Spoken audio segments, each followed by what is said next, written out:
படியை உள்ள முறை நோழ்படியாலே இப்போது நீதனவன் இங்கோடி வரந்தான் மெய்ப்பான மக்கள் எல்லாம் விலகி நின்று வந்திடுங்கோ தீகிறதை பார்த்து திரும்பி இங்கே வந்தவுடன் கையருகே உங்களையும் கட்டாய் வர அழைப்போ மக்களுக்கு இயம்ப அவர் விலக ஒன்று செய்யாவி முடுவோங்க உடனுமே கூட்டப்பாடையோடு கொக்கரித்தே துடியாய் கூட்டப்பாடையோடு கொக்கரித்தே துடியாய் சாட்டை வேறை போலே சாடி வந்தாங்க உடனோ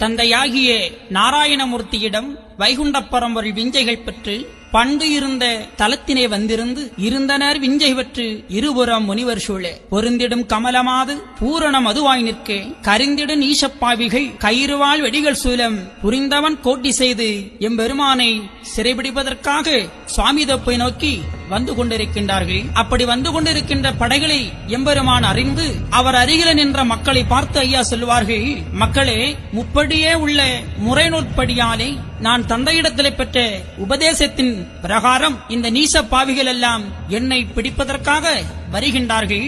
ஆகவே மக்களே, நீங்கள் எல்லாம் சற்று முறையாமல் கொஞ்சம் ஒதுங்கி நில்லுங்கள் என்று மக்களை எம்பெருமான் உபதேசித்துக் கொண்டிருக்கின்றார். அந்த வேளையிலே நீச பாவிகள் எம்பெருமானை சிறைபிடிப்பதற்காக சுவாமி தோப்பை நோக்கி வருகின்றார்கள். சுவாமி தோப்பை வந்தடைகின்றார்கள். அங்கே ஐயாவை சூழ்ந்து அதிகமான மக்கள் இருந்து கொண்டிருக்கின்றார்கள். படை வருவதை அறிந்த மக்கள் ஆங்காங்கு ஒதுங்கி ஓடுகின்றார்கள். அப்போதுதான் பொறுதியாக இருந்த சான்றோர் மக்கள் பார்க்கின்றார்கள், ஆகா, நாம இத்தனை காலமும் அமைதியாக இருந்தோம், நீச பாவிகள் நம்மை படுத்திய கொடுமைகளை எல்லாம் ஏற்றுக்கொண்டோம், இனி நாமல் இப்படி இருக்கக்கூடாது. நமக்கு உதவி புரிய வந்த வைகுண்டரை, நம்முடைய தந்தையை பிடிப்பதற்காக நீச மன்னர்கள் வருகின்றார்கள். அவர்களை இரண்டில் ஒன்று பார்த்துவிட வேண்டும். ஆளுக்கு ஒருவனா ஆவானோ நீசனெல்லாம் தூளுவோலாக்க என்று துடியா எழுந்திருந்தார். ஆளுக்கு ஒருவனா ஆவானோ நீசனெல்லாம் தூளுவோலாக்க என்று அந்த சான்றோர் மக்கள் சீறு கொண்டு சினங்கொண்டு ஆடை மிக இறக்கி உல்லாசத்தை தொங்கலிட்டு படைதிரளாக சான்றோர் மக்கள் பண்பாக அந்த படைகளை எதிர்த்து நிற்கின்றார்கள். எதிர்த்து நின்ற சான்றோர் மக்களை பார்த்து எம்பெருமான் சொல்லுகின்றார்கள், கொதிக்கின்ற கோபமாதை புத்திதானே தானடக்கி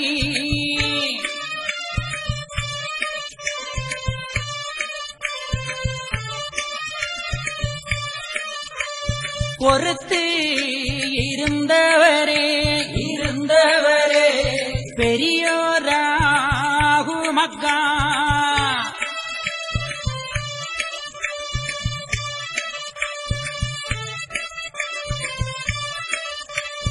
அறுத்திட என்றாலே அபூர்வமோ எந்தனுக்கு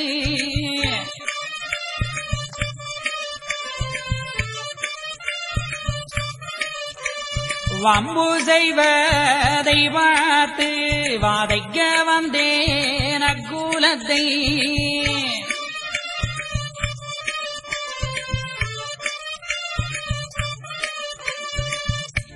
பொறுத்து இருந்தவரே பெரியோர் ஆகுமக்கா, அறுத்திட என்றால் அபூர்வமோ எந்தனுக்கு. மக்களை பொறுத்து இருங்கள். வம்பு செய்வதை பார்த்து வதைக்க வந்தேன் அக்குலத்தை. எவனவன் என்ன குற்றம் செய்கின்றான், அத்தக்கவாறு வாழ்வு கொடுப்பதற்காக நான் வைகுண்டம் இந்த உலகத்திலே வந்திருக்கின்றேன். எனவேதான் ஐயா சொல்லுவார்களே, சிந்தி கிடக்குமை பந்தி முடிந்து விட்டால் சீமையாடிந்து போவே சிவனே ஐயா.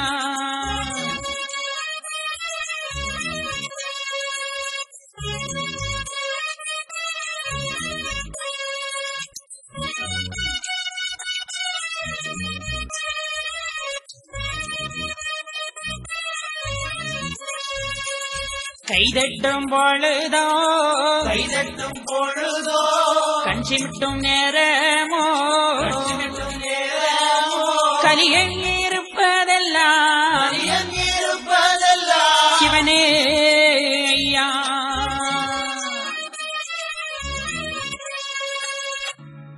அறுத்திட என்றால் அபூர்வமோ எந்தனுக்கு. மக்களே, வம்பு செய்வதை பார்த்து வதைக்க வந்தேன் அக்குலத்தை. கைதட்டும் பொழுதோ கண் சிமிட்டும் நேரமோ கலியன் இருப்பதெல்லாம் சிவனே ஐயா. சிந்தி கிடக்குமயிர் பந்து முடிந்துவிட்டால் சீமை அழிந்திடுமே சிவனே ஐயா என்று சொல்வார்கள்.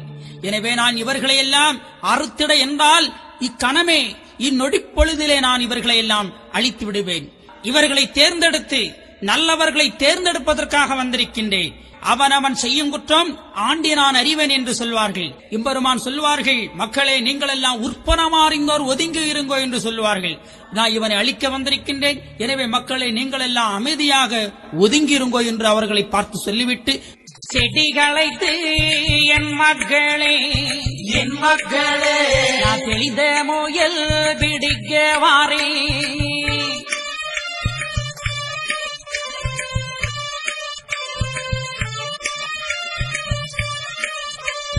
அதிகமுள்ள வெடிகள் கொண்டு அமைத்து வைத்து எடுத்திடுவே.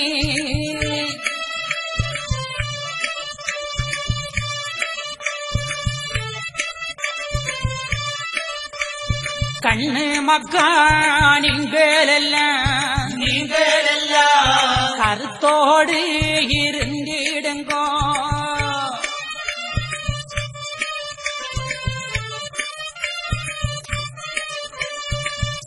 செடிகளைத்து என் மக்களே நான் தெளிந்த முயல் பிடிக்க வாரேன். அதிகமுள்ள வெடிகள் கொண்டு நான் அமைத்து வைத்து எடுத்திடுவேன். நல்லவர்களை தேர்ந்தெடுப்பதற்காக நான் இந்த உலகத்திலே வந்திருக்கின்றேன். சாஸ்திர நூல் சரிவத்த பேர்களுக்கு உபகாரம் செய்ய வந்திருக்கின்றேன். அன்பு, பொறுமை, தியாகம், நற்பண்பு, ஒழுக்கம், மானம் இவைகளோடு எவர்கள் வாழுகின்றார்களோ அவர்களை ஏற்றுக்கொள்ள நான் வல்லாத்தான் வைகுண்டம் வந்திருக்கின்றேன். மக்களே, நீங்கள் எல்லாம் உறுதியாக இருங்கள், அன்பாயிருங்கள் என்று அந்த மக்களுக்கு உபதேசித்தார்கள். அவ்வாறே மக்களும் ஐயா சொல்லிவிட்டாரே நாம் என்ன செய்வது என்று தலைகுனிந்து அப்படியே தன்னுடைய கைகளை கடித்துக் கொண்டு ஒதுங்கி நிற்கின்றார்கள்.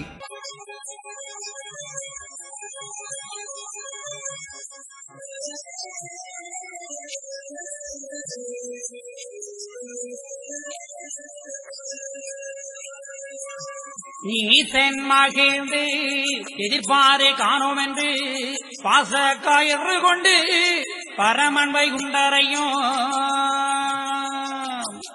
கட்டி இறக்கியல்லோ கைவெடியால் தான் இடித்து கட்டி இறக்கியல்லோ கீழே போட்டு மிதித்து தலைமுடியை தான் பிடித்து தாறுமாறாய் இழுத்து குலைய குலைத்தது போல் குண்டாரை தான் அழைத்து குண்டியிலே குத்தி குனிய விடுவான் ஒருத்தன் நொண்டியோ என்று வெளியிலே குத்திடுவான். வெடிபோடங்கால் சுவாமி மேலெல்லாம் தான் அடித்து அடிபோடங்கு கொண்டு அடித்தடித்து தான் இழுப்பான். சாணாருக்காக சமைந்தாய சுவாமி என்று மானாளை வைப்பாமோ மண்டீபதனிக்கார பனையேறி சுவாமோ பட்டதில்லை என்று சொல்லி அனைவோரையும் வருத்தி அவரணம் தேடவென்றோ சுமைந்தாய் நீ சுவாமி என்று சாணாவனையாறி பனை சிறங்கு என்னோ பற்றி தெரியலே உன சுவாமி என்ற ஒருவருக்கு மேராதி ஆளானாளோ நீ ஆளி சிறியவனாய் ஆளான ஆளோ நீ ஆளி சிறியவனாய் தாழ கிடந்து சுவாமி என்று வந்தாய் நீ நாராயண சுவாமி நான் என்றது நீயோ வாரணத்தின் காலில் கட்டி பட்டுவோம் பாரு என்பான். உன்னோடு நின்றவர்கள் உன்னை அடிக்கையிலே என்னோடு வந்து என்னவென்று கேட்கலையே. அந்த கூட்டத்துக்குள்ளே நீச பாவிகள் சாட்டை கொண்டு தாறுமாறாக அடிக்கின்றார்கள். மக்களும் அவ்வாறே அடிய வாங்கிக் கொண்டு அங்கும் இங்குமாக ஓடிக்கொண்டிருக்கின்றார்கள். எம்பெருமான் 6 கால் கட்டினில் ஐயா அமர்ந்து கொண்டிருக்கின்றார்கள். அவிழ்ந்த துணியோடு அவர் இருக்கும் உபாயம் அதை அறியாமல் நீச பாவிகள் ஐயாவை ஓடி வந்து பிடித்தார்கள். பிடித்து கையை பின்னை வைத்து கட்டி இறுக்கி பாச கயிறு கொண்டு பரமன் வைகுண்டரையும் கட்டியிருக்கிறார்கள். தன்னுடைய கைவெடியால் எடுத்து ஐயா வைகுண்டரை கீழே போட்டு மிதித்தார்கள் பாவிகள். ஆகா, சொன்னால் இந்த உலகமே தாங்காது அவ்வளவு கொடுமைகளை ஐயாவை படுத்தினான்.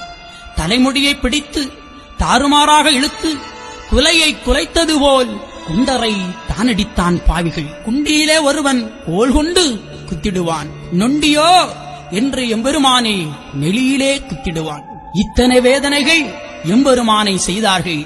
அப்போதுதான் ஐயா சொல்லுவார்கள், கூட்டிய கையை சேர்த்து கட்டியை காயிட்டே நான் கொலு சென்று நினைத்தேனே சிவனே ஐயா.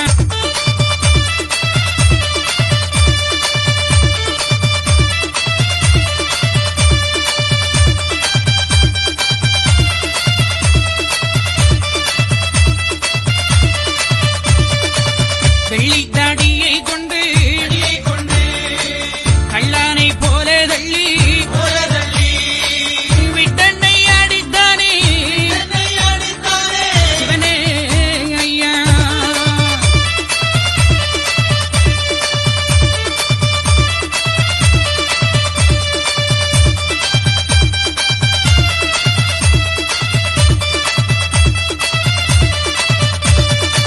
பகைவன் அடித்த அந்த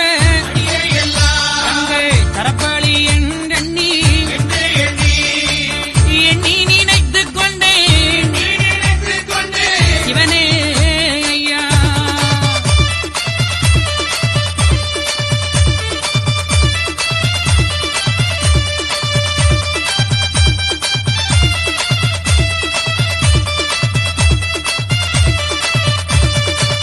கந்தன் என்று அறியாமல் எந்தானை தொட்டடித்த கையிந்த நோகலையோ சிவனே ஐயா. கூட்டியை கையை சேர்த்து கட்டிய கயிற்றை நான் குலுசாக நினைத்தேனே என்று ஐயா சொல்லுவார்கள். வெள்ளி தடியைக் கொண்டு கள்ளனை போல தள்ளி விட்டன்னை அடித்தானே பாவினீசர்கள். ஐயோகான் சொன்னால் போதுமோ, பகைவன் அடித்த அந்த அடியை எல்லாம் ஆபரண மாலையாக நான் அகத்திலே அணிந்து கொண்டேன். கந்தன் என்று அறியாமல் எந்தனை தொட்டடித்த கைந்தான் ஓகலையோ என்று ஐயா அவர்களை இறக்கப்படுகின்றார்கள். ஆகா, பகவானை அடித்தால் அந்த அடி பகவானை சாருமா? அது சேராது. எனவேதான் மக்களை வருந்துகிறார்கள். அட பாவிகள் என்ன அடிக்கின்றார்களே, அவர் கை நோயிடுமே என்று கடவுள் அந்த அரக்கனுக்கு இரக்கம் காட்டுகின்றார் பாருங்கள். அதுதான் கடவுள் ஜீவகாருண்யமுடையவன். நாமளும் அந்த எண்ணம் வைத்திருக்கின்றோமா? இல்லை. எனவே ஒரு மனிதனுக்கு ஜீவகாருண்யம் வேணும். ஆகவேதான் அவன் கடவுள். நாம் இன்னும் கடவுள் தன்மை ஒருவனும் வராமல் இருந்து கொண்டிருக்கின்றோம். ஒருவன் எப்படி கடவுள் தன்மை அவனுக்குள் வருகின்றதோ அப்போது எல்லா உயிரையும் தன் உயிராக பாவிப்பான். அப்போ அவனும் கடவுளாக மாறுகின்றான். எனவேதான் ஐயா சொல்வார்கள், என்னை அடித்த அந்த கை நோகலையோ, எப்பா பத்திரமாக என்ன அடிங்கப்பா. பாருங்கள், ஐயா தந்ததை பாத்தீங்களா? இதுதான் சிறப்பு. எனவே ஐயாவை அடிக்க மட்டுமான் செய்தான், பல வசைகளும் சொன்னான். எப்படி சாணாருக்காக சமைந்தாயோ நீ சுவாமி என்று வாணாள வைப்போமோ மண்டிப்பதனிக்காரா, வாணாள வைப்போமோ என் மண்டிப்பதனிக்காரா, நீ பணை ஏறி லாபம் கிட்டுதலை என்று அனைவரையும் வருத்தி நீ ஆபரணம் தேடவென்றோ நீ சுவாமியாக வந்து சமைந்தாய். அட பாவிகள், எப்படி பேசுகிறார் பாருங்கள் ஐயாவை. அனைவரையும் வருத்தி ஆபரணம் தேடவென்றோ, தங்கம் பொருள் தேடவென்றோ இவர்களை எல்லாம் உன்னுடைய அருகில் நீ நிறுத்தி வைத்திருக்கின்றாய் என்றெல்லாம் பல வசைகள் ஐயாவை சொல்லி அந்த நீசப்பாவிகள் அடித்தார்கள். எனவேதான் இன்னும் பல வசைகளை சொல்லி ஐயாவை எப்படியெல்லாம் அடிக்கின்றார்கள். நீ பனையேறக்கூடிய சிறங்கு இன்னும் பற்றி தெளியலையே, நீ சுவாமி என்றால் ஒருவருக்கும் ஏறாதே. ஆளான ஆலோனி ஆளில் சிறியவனாய் தாழ கிடந்து சுவாமி என்று நீ வந்தாயோ, நாராயண சுவாமி என்றது நீதானோ, வாரணத்தின் காலில் கட்டி வாட்டுவோம் பார், உன்னை அக்கனியிலே தூக்கி போடுவேன் என்று நீசப்பாவிகள் ஐயாவை சொல்லுகின்றார்கள். அது மட்டுமா, மீண்டும் சொல்லுகின்றார்கள், உன்னோடு நின்றவர்கள் உன்னை அடிக்கையிலே என்னோடு வந்து ஏன் என்று கேட்கலையே. நீ சுவாமி என்றால் அவர்கள் என்னோடு வந்து கேட்டிருப்பார்களே, ஏன் கேட்கவில்லை? நீ கள்ள சுவாமி. அது மாதிரி நீ சுவாமி என்றால் நாங்க கட்டிய கயிறு உன்னுடைய கையிலே பற்றுமோ என்றெல்லாம் ஐயாவை வைதான். அப்போதுதான் ஐயா சொல்வார்கள், எனையவன் வைததெல்லாம் வாக்கு வாரந்தான் என்று எண்ணி நினைத்துக் கொண்டே சிவனே ஐயா, எனையவன் வைததெல்லாம் இது ஒரு வரந்தான் என்று எண்ணி ஐயா மனதுக்குள்ளே மகிழ்ந்தாராம். பாருங்கள், இப்படியே எம்பெருமானை அடித்து பல வேதனைகளை செய்து அங்கும் இங்குமாக இழுத்து கொண்டு போகின்றார்கள். ஐயாவை ஏசுவார் 1 கோடி, எரிவார் 1 கோடி சொல்லியே நகைப்பார்கள் சுத்தமுள்ள நாராயணரை. பல்லுயிரும் படைத்த பரமனும் வாய் பேசாமல் அப்படியே கவிழ்ந்து கண்மூடி களிகூர்ந்தே அகமகிழ்ந்து எம்பெருமான் வேதனையோடு போய்கொண்டிருக்கின்றார்கள். வெடி கொண்டடிப்பார் எம்பெருமானை, இதோ உன்னை வெட்டி இப்போதே கொன்று விடுவேன் என்று தன்னுடைய வாளை எடுத்துக் கொண்டு ஐயாவை வெட்ட ஓங்கிடுவார்கள். எம்பெருமான் அதையெல்லாம் சகித்துக் கொண்டு அப்படியே போகின்றார்கள். அப்போதுதான் அருகிருந்த மக்கள் எல்லாம், ஆகா, நம்மை காக்க வந்த கடவுளுக்கு இத்தனை பாடுகளா என்று அழுகின்றார்கள். எப்படி ஏழைக்காக இறங்கி ஐயா, இறங்கி ஐயா, நீ எங்கள் குலம் இதில் வந்தே, கோளை குல நீசனெல்லாம் ஐயா, நீசனெல்லாம் கொண்டடிக்க வந்தானோ.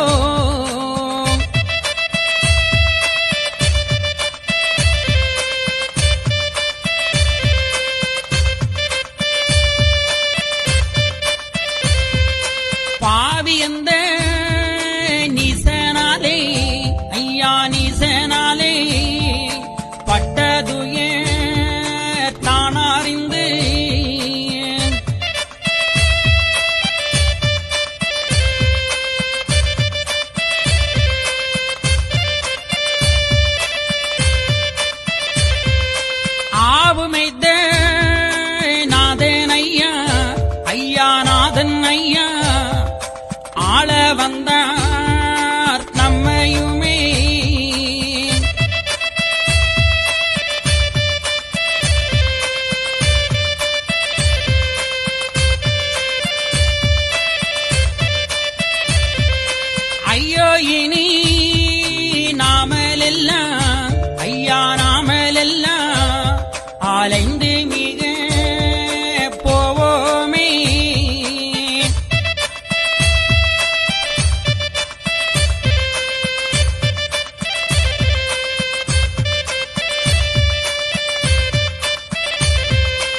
கையோடே குத்தி அல்லோ ஐயா குத்தி அல்லோ விழுந்தழுவார் சான்றோர்கள்.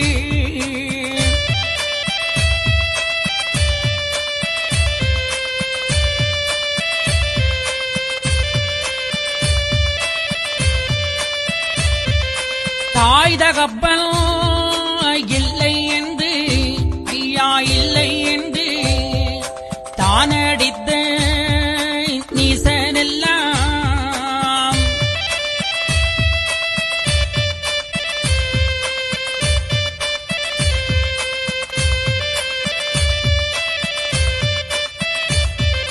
வாயர்ந்து இருந்தானே இருந்தானே இவர் வந்த நாள் முதலாய்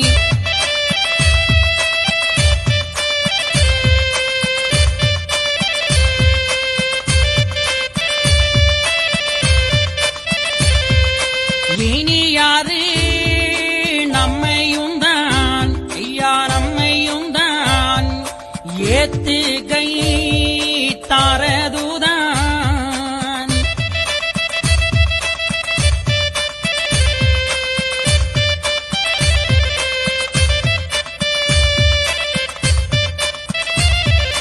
தானியானோ நாமளினி நாமளினி தலையெடுப்ப அது எக்காலம்.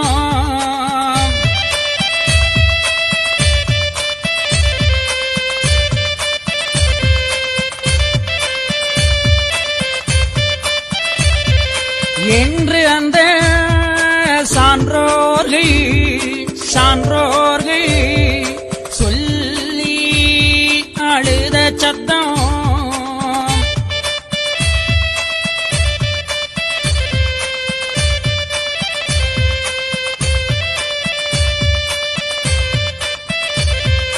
கன்றுக்கு இறங்கும் இறங்கும் கண்ணர் மிக கேட்டு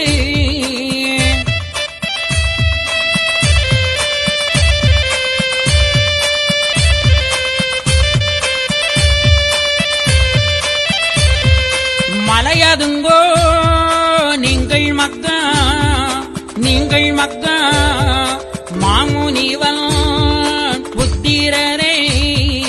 மலையதுங்கோ நீங்கள் மக்கள் நீங்கள் மக்கள் ஐயாவுடைய திருவானை இப்போமே தன்னில்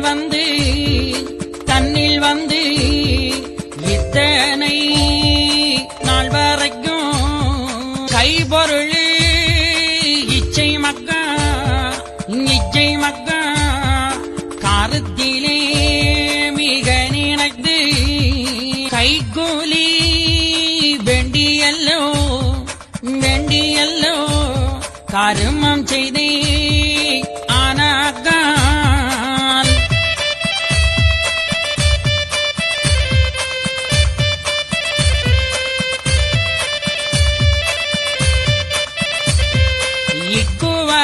இக்குவலயத்தில் மக்கா இனி வாரேன் கண்டிருங்கோ.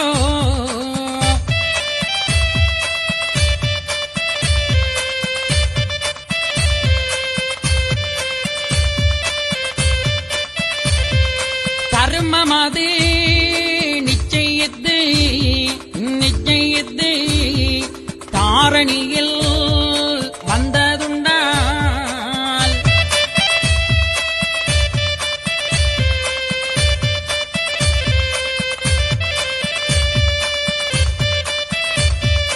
நன்மை கடைபிடித்து கடைபிடித்து நான் வருவேன் நானிலத்தில்.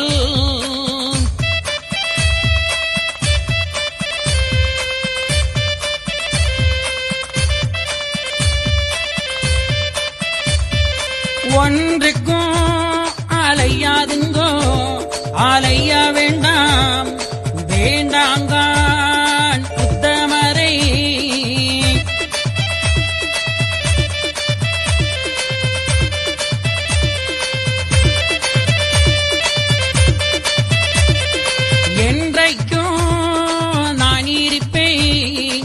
நான் இருப்பேன் என் மக்கள் தங்களிடம்.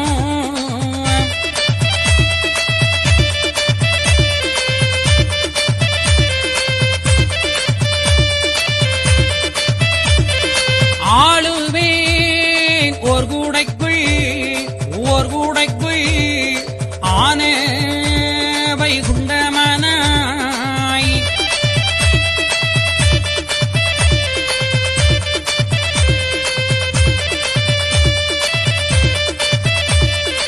ஏழைக்காக இறங்கி எங்கள் குலம் மீதில் வந்தே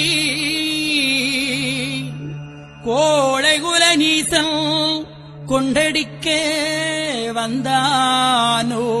இந்த கோழைகுல நீசன் எல்லாம் உண்மை கொண்டடிக்க வந்தானோ. அப்பப்பா என்றெல்லாம் அழுதார்கள். ஐயோ இனி நாமளெல்லாம் அலைந்து மிக போவோமே.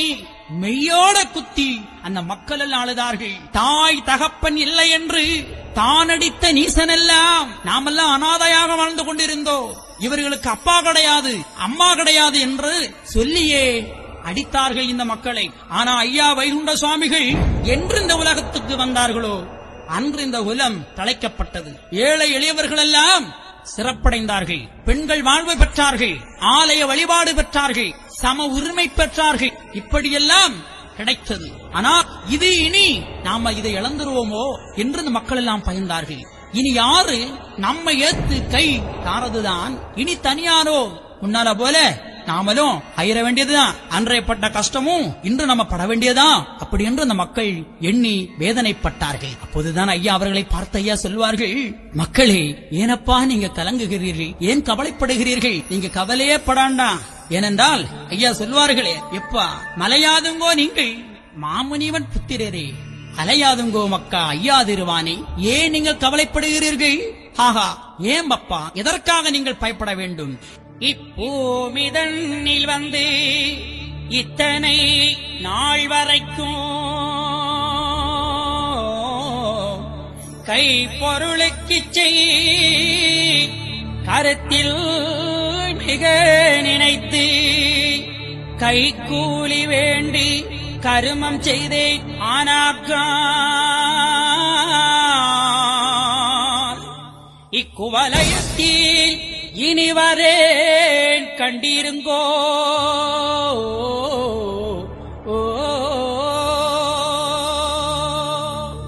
இத்தனை நாள் வரைக்கும் கைப்பொருளுக்கு இச்சை, கருத்தில் மிக நினைத்து கை கூலி வேண்டி நான் கர்மம் செய்தேன். ஆனாக்கால் இக்குவலயத்திலே வாரேன் கண்டிருங்கோ. ஐயா அந்த உலகத்திலே வந்திருந்து கர்மமாகத்தான் தாரணி உள்ளருக்கு கர்மம் அதை தீர்த்தாய். ஐயா எவரோடும் கைக்கூலி காணிக்கை காவடி இவை போன்று ஒன்றும் வேண்டாம் என்று சொன்னார்கள் இல்லையா? ஐயா சொல்வார்களே, முக்காலும் காணிக்கையும் வேண்டி மாடப்பள்ளிகள்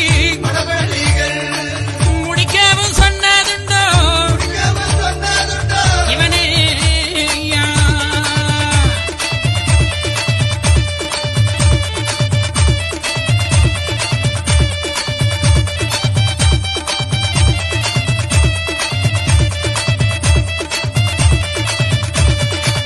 கும்பிக்கு இறை தேடி கொடுப்பார் முகம் பார்த்து கூடி தீர்ந்ததுண்டோ சிவனே.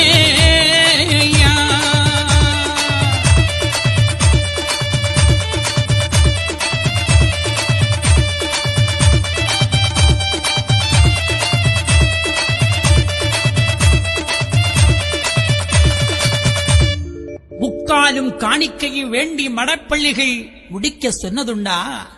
என்னுடைய வயிற்றுக்கு இறை தேடி கொடுப்பார் முகம் பார்த்து நான் கூடி திரிந்ததுண்டா? இல்லையே. ஆண்டவா இத்தனை நான் உனக்கு செய்தேனே, நீ ஏன் எனக்கு நன்மை செய்ததில்லை, ஏன் எனக்கு நீ நன்மை செய்யவில்லை என்று எத்தனை பேர்கள் கடவுளை திட்டுகிறார்கள், பேசுகிறார்கள், வைகிறார்கள்.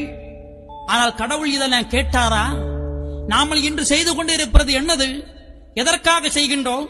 கொடுப்பார் முகம் பார்த்து கூடி நான் திரிந்ததுண்டா? இல்லையே. நான் ஒருவரிடம் ஒன்று கேட்கவில்லை. ஐயா சொல்வார்கள், தரும வைத்தியமா தாரணியில் உள்ளார்க்கு கருமமது தீர கணக்கெடுத்து பார்த்ததுவும் தாரணி உள்ளோருக்கு கர்மம் முதல் தீர கணக்கெடுத்து பார்த்ததுவும் எம்பெருமான் கர்மத்தை போக்க ஐயா தர்மத்தால் செய்கின்றார்கள். நாம எத்தனை பேரு நம்முடைய கர்மத்தை போக்க தர்மத்தால் செய்து கொண்டிருக்கின்றோம் இல்லையே? இன்னைக்கு பணம் காசு வேண்டிக் கொண்டுதான் இன்றைக்கு நம்ம ஒரு பணியில ஈடுபடுகின்றோம். ஏதாவது நாம அதற்கு ஆசைப்படாம இருக்கின்றோமா? கிடையாது.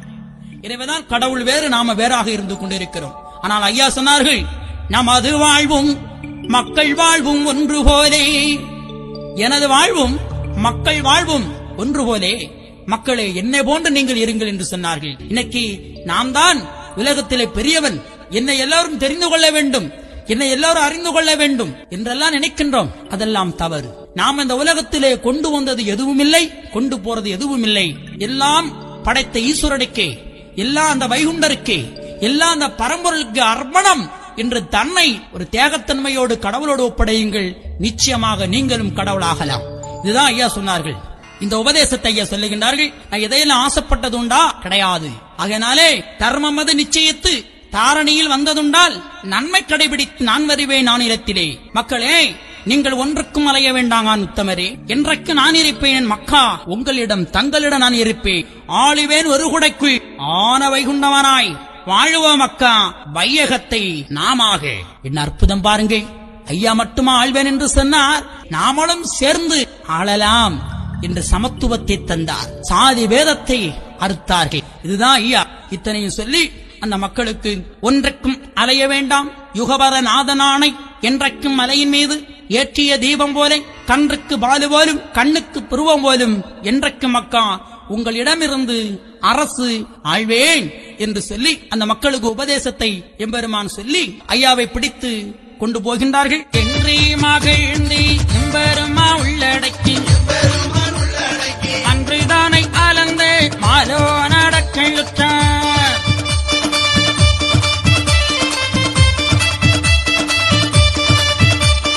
கெட்டின கெட்டை கிருக்கமுடன் தான் இருக்கேன், கட்டின கட்டோடு கடுநீசன் தான் நடத்தி.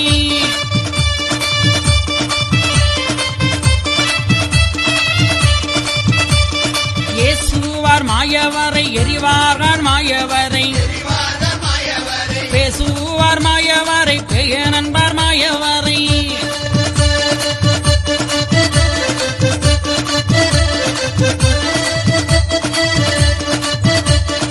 இப்படியே நீசன் குலங்கள் எல்லாம் மாயவரை, அப்படியே பேசி அடித்து மிக நடத்தி.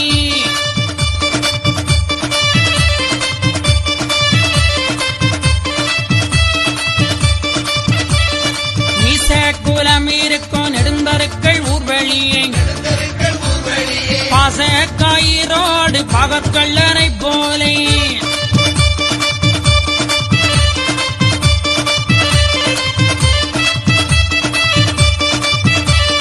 தெருவுக்கு தெருவு சிறு குழந்தை நீ சர்குலம், வருகின்ற மாயவனை மண்கட்டி பெத்தறிவார்.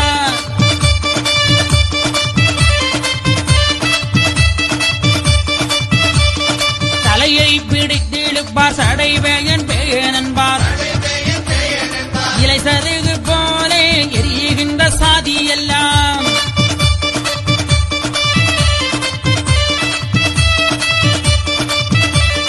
குண்டியிலே ஒருவன் கோல் கொண்டு குத்திடுவான், நொண்டியோ என்று நெடியிலே குத்திடுவான்.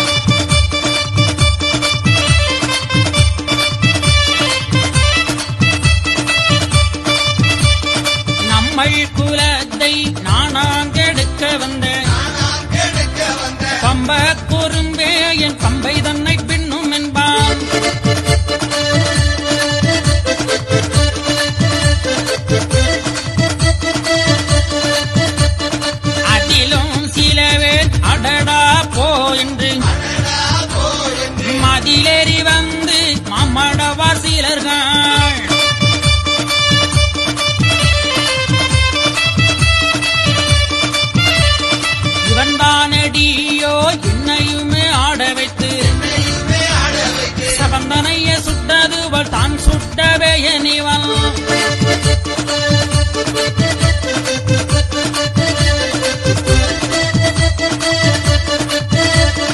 தலைமயிரை பானையில் தான் பங்கு வைத்திருக்கி குலையை குலைத்தது கொன்ற கோடும் பாவி இவன்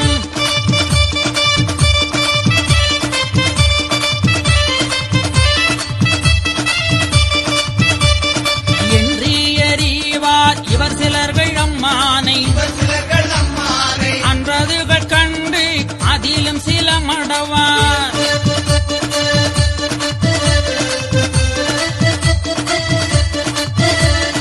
ஆமடியோ உங்களையும் அழைத்தானோ வீட்டில் வந்து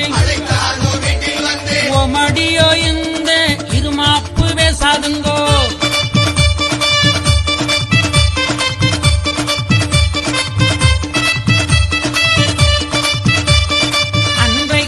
அவனை அடிபணிந்து நின்று கொண்டு இன்றைக்கு இவனை எரிய தொடர்ந்த ஐயோ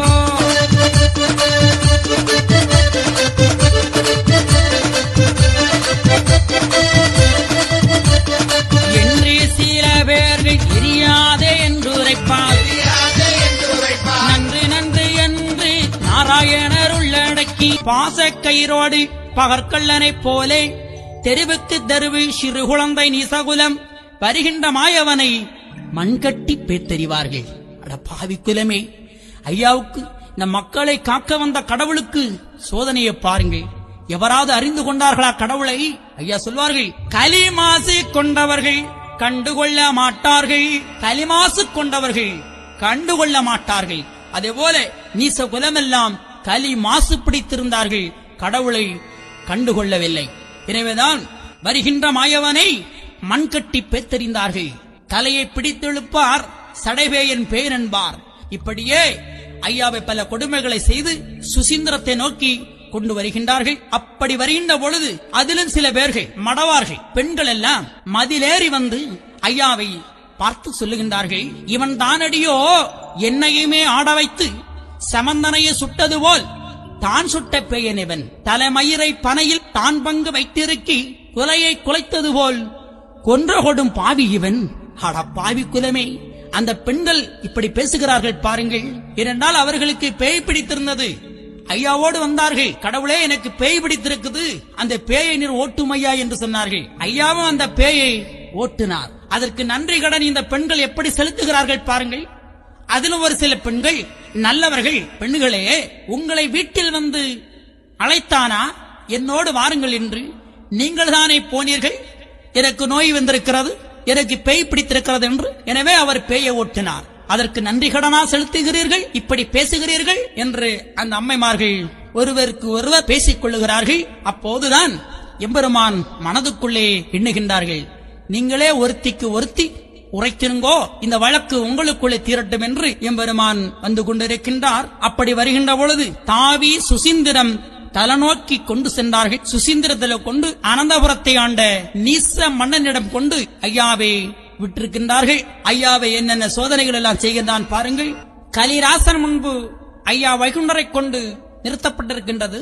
வைகுண்ட சாமிகளை இவன் கடவுள்தானா, இல்லை என்றால் ஒரு பைத்தியக்காரனா, ஒரு பித்தலாட்டக்காரனா என்பதை நாம் அறிய வேண்டும் என்று எண்ணிய நீச மன்னன், ஏதேடா எந்தல் கைக்குள் இருப்பதையும் ஓதடா உந்தல் உற்றவலுவாலை அப்போது ஆயன் அடக்கமிக அறிந்து இப்போது தான் உரைத்தால் இந்த நீச கூலங்கள்.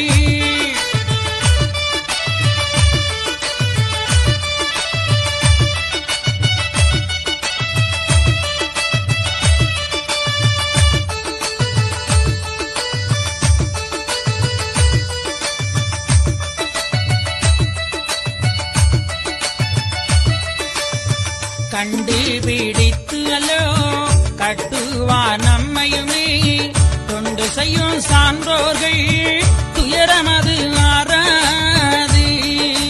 நாம் நினைத்த காரியமும் நடவாது ஆனதினால் ஏனினைதான் சொல்ல போறோமே நட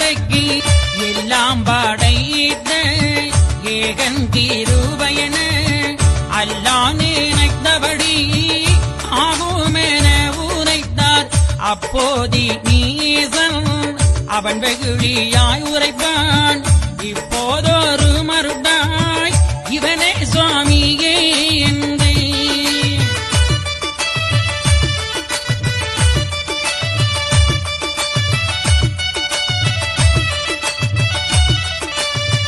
மருளிதான் என்று மாற்றான் மிக மறந்து கொண்டு போங்க சரணன் பூண்டவன் முன்பதிலே என்றுரைத்த போது ஏவல் சிவாயிகளும் நடத்தி இழுத்து நாராயணரையுமே தனது கையில் இருந்த மோதிரத்தை கழற்றி தனக்குள் கைக்குள் மறைத்து வைத்துக் கொண்டு வைகுண்டரை பார்த்து கேட்கின்றான், அடை பயலே, என் கைக்குள்ளே என்னடா இருக்கிறது சொல்வார்ப்போ என்று கேட்கின்றான். அப்போது எம்பெருமான் தன் கைக்குள் மறைத்து வைக்கப்பட்டது மோதிரம்தான் என்பதை எம்பெருமான் அறிந்தார்.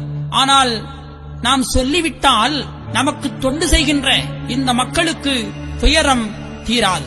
ஏனென்றால் இந்த உண்மையை ஐயா சொல்லியிருக்கலாம், ஏன் சொல்லவில்லை? இதுதான் நாம யோசிக்க வேண்டும், நல்ல சிந்திக்க வேண்டும். அனந்தபுரத்திலே அனந்த பத்மநாபனுக்கு பெரிய கோட்டைகளை எழுப்பியதும் அந்த மன்னன் தான். ஏனென்றால் மகாவிஷ்ணு நாராயணமூர்த்தி என்ற உண்மையை அவன் அறிந்தான். அத்தனை கோட்டைகளை அவன் செய்தான். அதுபோன்று இப்பொழுதும் சுவாமி தன் கைக்குள் இருப்பது மோதிரம்தான் என்றது உண்மையை சொன்னால் நிச்சயமாக இன்று வைகுண்ட சுவாமிகளுக்கு உலகத்திலே பெரிய ஆலயம் அன்றே எழுப்பியிருப்பான் அனந்தபுரத்து மன்னன். ஆனால் ஐயா சொல்லவில்லை. ஏனென்றால் கடவுள் நல்லவனுக்கும் கெட்டவனுக்கும் எல்லோருக்கும் உதவி செய்கின்றார். ஐயா சொல்வார்களே, கடவுள் எல்லா உயிருக்கும் உயிராக இருக்கின்றார். ஐயா சொல்வார்களே, மோட்ச உயிருக்கும் நரக உயிர்க்கும் தீனரேக பாவி உயிருக்கும் ராச உயிருக்கும் பள்ளிவாசல் உயிருக்கும் வைகுண்ட பதவி உயிருக்கும் எவ்வுயிருக்கும் எங்கள் ஐயா சிவ சிவ சிவ சிவா அரகர அரகரா. கடவுள் மோட்ச உயிருக்கும் நரக உயிருக்கும் எல்லா உயிருக்கும் இருக்கின்றார்கள். அப்போது அவரை யாரு வேணுமானாலும் கட்டுப்படுத்தலாம் என்று எண்ணிலா கட்டுப்பட மாட்டார். கடவுள் எந்த அன்புக்கும் கட்டுப்படாதவர். அவரை யாரும் கட்டிவிட முடியாது. ஆனால் ஒருவேளை இந்த மன்னன் கடவுளே என்று தன்னுடைய பாதத்திலே வந்து விழுந்தாம் என்றால் அவனுக்கு நாம உதவி செய்ய வேண்டியது வந்து. எனவேதான் எல்லாம் படைத்த ஏகன் கிருபை என்று அல்லாஹ் நினைத்தபடி ஆகட்டும் என நினைத்தார்.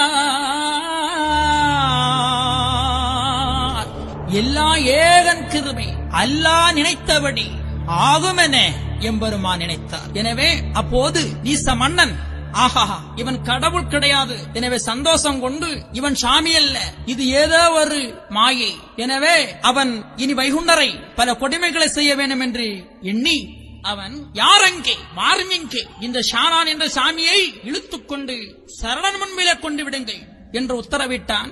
சரணன் முன்பிலே வைகுண்டரை கொண்டு நிறுத்தப்பட்டிருக்கின்றது. சரணனும் ஐயாவை இனி என்னென்ன கொடுமைகள் எல்லாம் செய்கின்றான் பாருங்கள். ஐயாவை கொண்டு கடத்தி சரணம் கண்டிருக்க கொண்டு விட்டார். உடனே சரணனும் பாயமதை பார்ப்போம் என்று தடதடனவை எழுந்து சாராயமானதிலே அஞ்சி வகன் அஞ்சி அதில் கலந்த மாபாவி நடத்தி இழுத்து நாராயணரையுமே கடத்தி சரணன் கண்டிருக்க கொண்டு விட்டார். நடத்தி இழுத்து நாராயணருமே கடத்தி சரணன் கண்டிருக்க கொண்டு விட்டார்கள். உடனே சரணனும் வைகுண்டருடைய உபாயமதை அறிய வேண்டும் என்று தடதடனவை எழுந்து சாராயமானதிலே 5 வகையான 5 வகையான நஞ்சை எடுத்து அந்த சாராயமானதிலே கலந்து வைகுண்டரை குடிக்கும்படி உத்தரவிடுகின்றான். வைகுண்டரும் அதை அன்பாக ஏற்று ஐயா சொல்வார்கள், பச்சை நாவியை போட்டு பாலென்றை கொண்டுதர பாலாயிருந்தனையோ சிவனே ஐயா. பச்சை நாவியை பாலென்று போட்டுதர பாலாயிருந்ததையோ சிவனே ஐயா என்று ஐயா சொல்லுவார்கள். ஐயா சொல்லுவார்கள், காலனை காலால் உதைத்த கடவுளார் வேண்டி அகமேற்றார் வேதநாராயணரும். அந்த நஞ்சிட்ட பாலை பால் இல்லை என்று நல்ல பால் தான் என்று கொடுத்த அந்த பாலை எம்பெருமான் வேண்டி பச்சை நாவியை பால் என்று போட்டுதர பாலாயிருந்தார். ஐயா சொல்வார்கள், காலனை காலால் உதைத்த கடவுளாரகமகிழ்ந்து வேண்டி அகமேற்றார் வேதநாராயணரும். காலனை காலால் உதைத்த கடவுளார் அகமகிழ்ந்து வேண்டி அகமேற்றார் வேதநாராயணர். அந்த நஞ்சிட்ட சாராயத்தை நல்ல பாலாக எம்பெருமான் அதை அறிந்தினார். மார்க்கண்டேனுக்கு எப்படி வயது 16 இருக்க வேண்டும் என்று அந்த மார்க்கண்டேயன் பக்தி மறவாமல் அந்த ஈஸ்வரனை அனுதினமும் தியானித்து அவனுடைய திருவடியை பணிந்தான். அந்த 16 வயது உடைய அந்த மார்க்கண்டேயனை உயிரை வாங்க வேண்டும் என்று சொல்லி யமன் வருகின்றான். யமன் பாச கயிறை போடுகின்றான். அந்த பாச கயிறோ ஈஸ்வரனுடைய சிவலிங்கத்தை பற்றிச்சு. ஈஸ்வரன் அந்த யமனை காலால் உதைத்தான். எப்படி அந்த மார்க்கண்டேயனோருடைய பக்தியை பாருங்கள். இந்த பக்தி எவருக்கு இருந்தாலும் சரி என்றும் 16 தான், என்றும் அவர்களுக்கு சிறப்பு. ஐயா சொல்வார்களே, பக்தி மறவாமல் பயந்தளிந்து மாமகனே, பக்தி மறவாமல் பயந்தளிந்து வா என் மகனே என்று சொல்வார்கள். எவன் ஒருவன் பக்தி மறவாமல் இருக்கின்றானோ அவர்களுக்கு என்றுமே வயது 16 தான். அந்த மார்க்கண்டேனுக்கு எப்படி வயது 16 அதுபோன்று இந்த உலக மக்களுக்குமே. உடல் அழியும், ஆனா ஆன்மா அழியாது. அந்த ஆன்மா அழியாதிருக்கத்தான் கடவுள் ஆன்மாவை எழுச்சி செய்வதற்காக அகில திரட்டு என்றால் ஆன்மா முக்தி அடையச் செய்வது வழி. எனவேதான் அகில திரட்டை அம்மானையாக ஐயா நமக்கு தந்தார்கள். எனவேதான் ஐயா சொல்வார்கள், காலனை காலால் உதைத்த கடவுள் அதை வேண்டி அகமேற்றார். இப்படி எம்பெருமான் அந்த நஞ்சிட்ட பாலை அருந்தி எப்படி ஒரு மயக்கம் வருமோ அதுபோன்று பொன்னர் மயக்கம் பெரிய மயக்கமாதால் அப்படி இருக்கின்றார். மயக்கத்தை, அதாவது மயக்கமாக கடவுள் இருக்கின்றார். அந்த சரணன் நினைக்கின்றான், ஆஹா நாம கொடுத்த அந்த நஞ்சி இப்பதான் வேலை செய்திருக்கின்றது, அந்த பண்டாரத்தை கொன்றுவிடும் என்று நினைத்தான். ஆனா எம்பெருமானோ அப்படி ஒரு பாவனை, மயக்கம் போல ஒரு பாவனை வைத்தான்.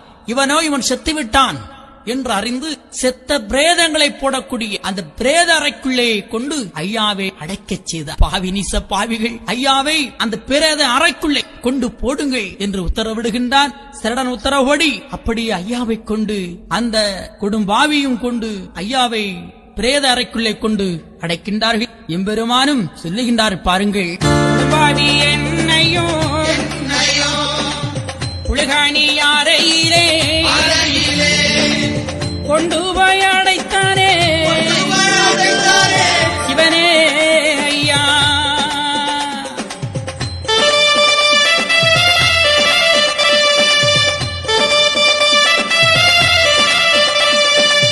அடைத்த அரங்கதனை அலங்கார தேர்த்தென்று அகத்தில் இணைத்துக் கொண்டே சிவனே ஐயா நீச்சிக்கல் கொண்டு வந்து இஞ்சி போட வேணுமேன நீ சேரும் செய்தானே சிவனே ஐயா.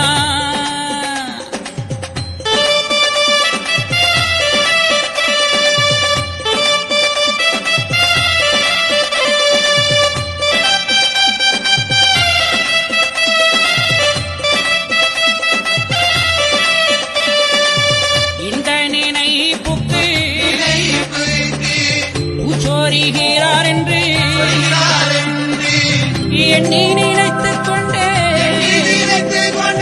சிவனே ஐயா.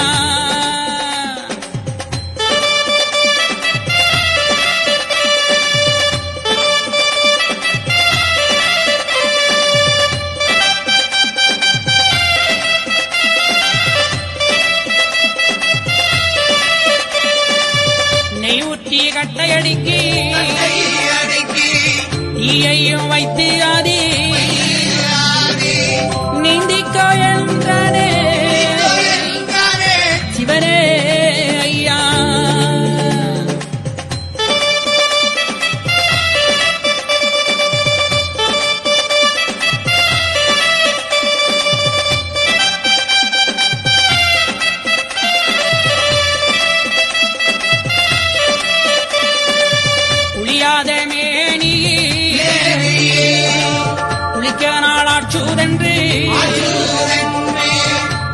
போட்டு நின்றதையோ சிவனே ஐயா.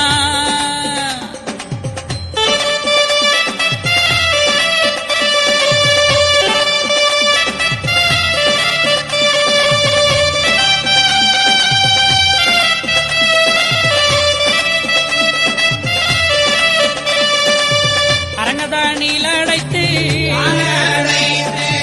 பத்தர் போட தீயை வைத்து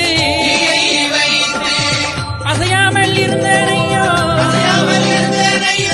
சிவனே ஐயா. கொடும்பாவி எண்ணையும் புழுகானி அறையினிலே கொண்டு போயடைத்தானே சிவனே ஐயா.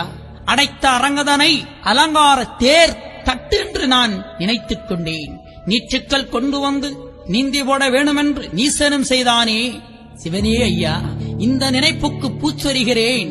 அப்படியே எம்பெருமான் சுண்ணாம்பு காலவாயில கொண்டு நிறுத்தப்பட்டு ஐயாவை சுண்ணாம்பு காலவாயில கொண்டு அடைக்கின்றார்கள். எம்பெருமான் அப்படி அன்று பூத்த தாமரை இதழ் போன்று ஐயா புன்னகையோடு மலர்ந்து வந்ததாக சொல்லுவார்கள். எனவே இந்த பண்டாரத்தை எப்படியும் கொண்டுவிட வேண்டும் என்று எண்ணிய நீசர்கள் நெய் ஊற்றி கட்டையடுக்கி தீயை வைத்து அதுல நீந்திக் கொடுகின்றார்கள். எப்படி ஒரு குளத்துல நாம நீச்சல் அடிப்போமோ அதுபோன்று ஐயாவை அக்கினிக்குள்ளே நீச்சல் அடிக்கச் சொன்னான். கடவுளுக்கு இதெல்லாம் ஒரு பெரிதா? கடவுள் என ஓரடியாளந்தவர், படைத்து நிறைந்தவன், பாலன் வடிவு கொண்டவன், எங்கும் நிறைந்தவன், ஏக பரம்பொருள், பரம்பொருள், பிரணவநாதன், எங்கும் நிறைந்தவன், ஒளியானவன், எங்குமாக நின்றவன் கடவுள். எனவே அவனுக்கு அக்கினிக்குள்ளே நீச்சல் அடிக்க முடியாதா? அற்புதமாக குளியாத மேனியில் குளிக்க நாள் ஆட்சுதே குளி போட்டு நின்றனையோ என்று சொல்வார்கள். அது மட்டுமா? காற்று போகாத அறைக்குள்ளே கொண்டு ஐயாவை அடைத்து அதுல வத்தல் போட்டு தீயை வைத்தான் சாகட்டும் என்று. எம்பெருமான் அப்படியே அதிலிருந்து ஐயா மீண்டு வந்தார். இப்படி பல சோதனைகள் செய்தார்கள். ஆனால் நாம் தயவு செய்து மக்களை நீங்கள் அகிலத்தை படித்து பாருங்கள். மக்களை எத்தனை துயரை படுத்திருக்கின்றான். அந்த துயரை போக்க வந்த கடவுள் மக்களை எத்தனை துயர் படுத்திருக்கின்றான் ஈச மன்னன். அதைவிட நம்மை காக்க வந்த கடவுளுக்கு எத்தனை துயர் என்பதை படித்தால் அறிய முடியும். ஐயா சொல்வார்கள், வச்சுகந்து பார்ப்பீரால் வாழி தெரியும் இந்த எட்டில் என்னவோ என்று எண்ண வைத்து கேட்பீரால் அன்ன முதல் அத்து ஆக்கினைக்கு உள்ளாவார். வச்சி உகந்து பார்ப்பீரால் வழி தெரியும் இந்த எட்டில் என்னவோ என்று எண்ண வைத்து கேட்பீரால் அன்ன முதலத்து ஆக்கினைக்கு உள்ளாவீர். அன்னம் என்றால் ஞானம். ஞானம் இல்லாமல் போவார்கள். ஒரு பக்தன், ஒரு தாசன், ஒரு பக்தன் எப்பொழுதும் கடவுளுடைய நாமத்தையும் அவருடைய வரலாறுகளையும் படித்துக் கொண்டே இருக்கணும், கேட்டுக்கொண்டே இருக்கணும். அப்போதுதான் அவன் பாவத்திலிருந்து விடுபடுகின்றான். எனவே ஐயா சொன்னார்கள், படித்தோர் கேட்டோர் நல்ல ஊரை நவிழ்ந்து கற்றோர் ஆறாரும் பெற்று அகமே கூர்ந்து அன்றோழி காலம் வாழுவீர் என்று சொன்னார்கள். இனி பிறவியில்லாத வாழ்க்கை உங்களுக்கு. எனவே கடவுளுடைய நாமத்தை ஒவ்வொருவரும் உச்சாடனம் செய்யுங்கள். அவருடைய நாமத்தை மக்களே அனுதினமும் சொல்லுங்கள். நம்ம பாவத்திலிருந்து விடுபடலாம். இறைவனுடைய இந்த வரலாறுகளை நாம் படிக்கின்ற பொழுது நம்ம பாவமெல்லாம் நீக்கப்படுகிறது ஐயா. இதுதான் ஐயா நமக்கு தந்த பொக்கிஷம் ஐயா. எனவே மக்களே, ஐயாவுடைய கொடுமைகள் எல்லாம் நாம கேட்டு கண்ணீர் மல்கணும் ஐயா. பெரியவங்க சொல்லுவாங்க, காதலாகி கசிந்து கண்ணீர் மல்கி ஓதுவார் தம்மை நன்னறிக்க வைப்பது காதலாகி கசியினம் ஐயா. கடவுளுடைய நாமத்தை சொல்வதற்கு அழுது புலம்பி கேட்கணும். அப்பதான் நமக்கு சொர்க்கம். ஒரு முறை பாருங்கள், அம்மை பத்ரகாளியை சிறை வைத்திருக்கின்றார்கள்.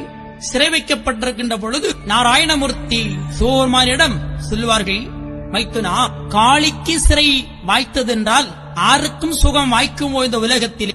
ஆகவே இந்த கலியை அழிக்க நாம் எல்லாம் இனி முற்பட வேண்டும் என்று சொல்லுகின்றார். அதற்கு ஈஸ்வரன் சொல்லுவார், உலகத்தை படைத்த ஈஸ்வரன், நமக்குள் உயிருக்கு உயிராயிருக்கக்கூடிய ஈஸ்வரன் நாராயணமூர்த்தியிடம் சொல்வார், பாருங்கள் மைத்துனா, கடனாகான் என்னோடு கலங்கு மொழி பேசுவது நானோகான் தடுத்தேன், நாட்டுக்களி நீட்டறுக்க ஏனோகான் மைத்துனரே என்னோடு இந்த மொழி நீர் உரைப்பது நியாயந்தானா? தங்களுக்குத்தான் எல்லா கடமையும், தங்களுக்குத்தான் எல்லாம் தெரியும். நீங்கள்தான் இந்த கலியை அழிக்க எல்லாம் நீர் செய்ய வேண்டும், எனக்கு ஒன்றும் முடியாது. எனவே சிவபெருமான் சொல்லுகின்றார் பாருங்கள், எப்போ கலி அழித்து எங்களுக்கு நற்பேறு எப்போது தருவீர் என்று இருக்குதே எங்கள் நெஞ்சி, தீட்டை மிக கழித்து சிவஞான முக்தி தந்து கையிலை வீட்டை எப்போ நன்றா விளக்குவீர் என்று தவித்து முகவாடி தான் இருக்கும் நியாயமதும் குவித்து மலர்ந்து கொள்ளுவதும் காணலையோ. அற்புதமா சொல்லுவார், எப்போதையா இந்த கலியை நீர் அழிக்கப் போகிறீர், என்னுடைய கையிலை வீட்டை நீர் எப்போது எமக்கு நன்றா விளக்கித் தருவீர் என்று இருக்குது எங்களுடைய மனம்.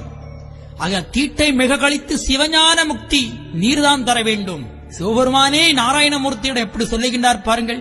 அப்போது நமக்கு சைனவனா வைணவனா என்று போட்டி வேண்டுமா, பொறாமை வேண்டாமா, சாதிச்சண்டை மதச்சண்டை சங்கச்சண்டை வேண்டுமா? வேண்டாம், எல்லாம் ஒன்று, எல்லாம் பரம்பொருளே என்று அகிலத்தின் செய்தி நமக்கு சொல்லுகின்றது. மக்களை நன்றாக தெரிந்து கொள்ளுங்கள். எனவே அந்த சிவபெருமானுக்கும் கையிலையை மீட்டுக் கொடுத்தார் நாராயணமூர்த்தி. இதுவேதான் இத்தனை கொடுமைகளும் ஈச பாவிகள் செய்கின்றார்கள். சொல்லனா சொல்லிக்கொண்டே போகலாம், இதனால் சொல்லால் அடக்கப்பட முடியாது கடவுளை. எனவே ஐயாவை மீண்டும் மோளுக்குழி மோது மதனவை புழுக்கள் தோளுவழி புழுக்கள் தூணிமிகச் சரிய அட்டை ஈ தேள் மிதக்க அந்த நாற்றத்துறைக்குள்ளே கொண்டு ஐயாவை போட்டு பல கொடுமைகளை செய்தார்கள். இந்த கொடுமைகளை பார்த்த மக்கள் என்ன சொல்லுகின்றார்கள்? கையாடி நிற்க காரணமாயவர்க்கு சான்றோருக்காக தரும குருநாதன் ஐயாவால் முடியும். ஒரு நொடிக்குள் இவர்களெல்லாம் அழித்து விடுவார். ஆனால் ஏதோ ஒரு காரணத்தினால் இவர் பம்மலாயிருக்கின்றார். இத்தனையும் செய்த ஐயா இவர்களெல்லாம் அழிக்க முடியாதா? ஆனால் ஏதோ ஒரு காரணத்தால் மௌனமாக இருக்கின்றார்கள் என்று மக்கள் எல்லாம் நினைக்கின்றார்கள். மக்கள் எல்லாம் அழுகின்றார்கள். ஆகா, கண்ணு கண்டால் பொறுக்குமோ? மக்கள் எல்லாம் வேதனைப்பட்டார்கள், அழுது புலம்பினார்கள். நம்ம ஐயாவுக்கு இத்தனை சோதனையா, இத்தனை வேதனையா, நாம இனி அலைந்து போவோமோ, இனி நம்மளை யாரு காப்பாற்றுவா என்றெல்லாம் மக்கள் அழுதார்கள். அப்போதுதான் அந்த மக்களை பார்த்து ஐயா சொல்லுவார்கள், மீண்டே மொழியாமல் முகமலர்ந்து அங்கிருந்தார், ஏழைகளுக்காக ஈரொன்றொரு நாளாய் மீளா சிலுவையிலே முள்ளால் அடிகள் பட்டு மறித்து பிறந்தது போல் மாயே குருநாதன் இது யுகத்துக்கு இப்போதையில் இருந்து அழுந்தவென்று இருந்தாரே மயவனார் ஏழைகளுக்காயிரங்கி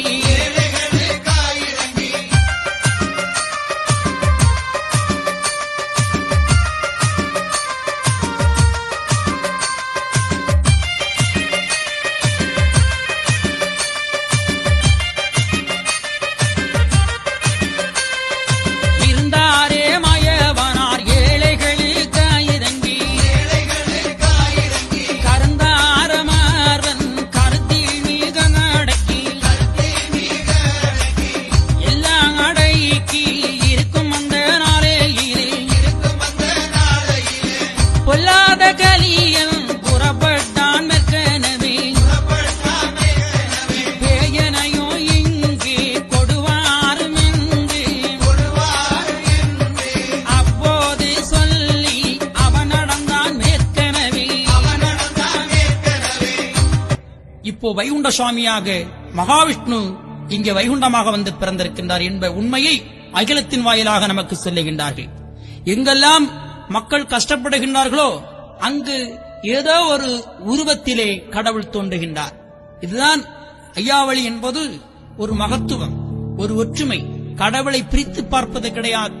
ஒன்றே கடவுள், ஒன்றே குலம், ஒருவனே தேவன் என்ற உண்மையை அகிலத்திரட்டாமனை நமக்கு நன்றாக விளக்குகின்றது. ஐயா சொல்வார்கள், அன்று ஏழைகளுக்காக நாம் மீளா சிலுவையிலே முள்ளாலடிகள் பட்டு என்னை ஆணி அடித்து என்னை வேதனைப்படுத்தினார்கள். அதையெல்லாம் நான் சகித்துக் கொண்டு இந்த மக்களுக்கு நான் பல நன்மைகளை செய்து அவர்களுக்கு சிறப்பான வாழ்க்கையை கொடுத்தேன். எனவே இது யுகத்துக்கு இப்புறையில் இருந்து அளந்தவென்று இருந்தாரே மாயவனார் ஏழைகளுக்காக இறங்கி கருந்தார் மார்பன் கருத்தில் மிக அடக்கி எல்லாம் அடக்கி இருக்கும் அந்த நாளையிலே இனி எம்பெருமானை இங்கு வைக்கக்கூடாது. இந்த மன்னன் நினைக்கின்றான், நாம் ஆளுகின்ற தலைநகரான அனந்தபுரத்துக்கு இந்த பண்டாரத்தை கொண்டு போக வேண்டும். இங்கு வைத்து எத்தனை சோதனைகளோ நாம் வைத்து பார்த்தோம், இந்த பண்டாரத்தை கொல்ல முடியவில்லை. ஆகையால் நம்முடைய இடத்துக்கு கொண்டு போய் இவனை சிறை வைக்க வேண்டும் என்று எண்ணிய நீச மன்னன் அந்த சீவாய்மார்களை உத்தரவிடுகின்றான். சீவாய்மார்களே, நான் மேற்கு செல்லுகின்றேன். இந்த பண்டார என்ற இந்த பைத்தியக்காரனை உடனடியாக இழுத்து நம்முடைய நாட்டுக்கு கொண்டு வாருங்கள், நம்முடைய தலைநகருக்கு கொண்டு வாருங்கள் என்று சொல்லி அந்த மன்னன் அங்கிருந்து புறப்பட்டான். தன்னுடைய தலைநகரான அனந்தபுரத்துக்கு எழுந்து சென்றான். அதுபோன்று எம்பெருமானையும் அனந்தபுரத்துக்கு கொண்டு போக வேண்டும் என்று சொல்லி கொண்டு போகின்றார்கள்.